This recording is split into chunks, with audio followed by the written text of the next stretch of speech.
మిమ్మల్ని అన్ని విధాలా ఆదుకునే బాధ్యత కుటుంబ పెద్దగా తెలుగుదేశం పార్టీ తీసుకుంటాం.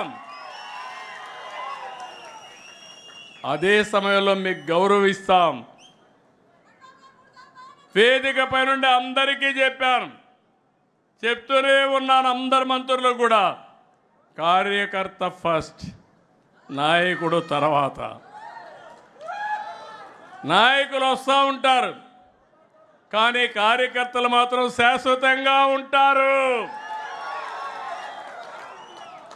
అదే సమయంలో కార్యకర్తలు ఆలోచించాల్సింది ఈరోజు రేపు ఎల్లుండి ఆలోచించండి, ఈరోజే ఆలోచించద్దండి. ఆ విషయంలో కూడా అందరం కూడా క్లారిటీ ఉండాల్సిన అవసరం ఉంది.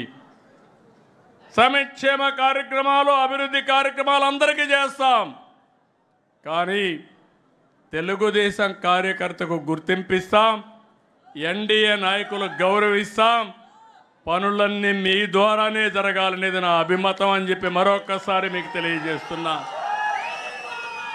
ఎవరైనా నాయకులు దీనికి విభిన్నంగా పనిచేస్తే ఆ నాయకులు కూడా నియంత్రణిస్తా, మొహమాటం లేదు. తెలుగుదేశం పార్టీకి ఒకటి శాశ్వతంగా ఉండాలి. మనం ట్రస్టీలు మాత్రమే, మనం పెత్తదారులు కాదు. తెలుగుదేశం పార్టీకి ఒక సిద్ధాంతం ఉంది. ఆ సిద్ధాంతం ప్రకారం కొత్తగా వచ్చిన వాళ్ళు కానీ పాత వాళ్ళు కానీ అందరూ అనుసంధానం కావాలి. అప్పుడే ఈ పార్టీ శాశ్వతంగా ఉంటుందని చెప్పి కూడా నేను మీకు తెలియజేస్తున్నా.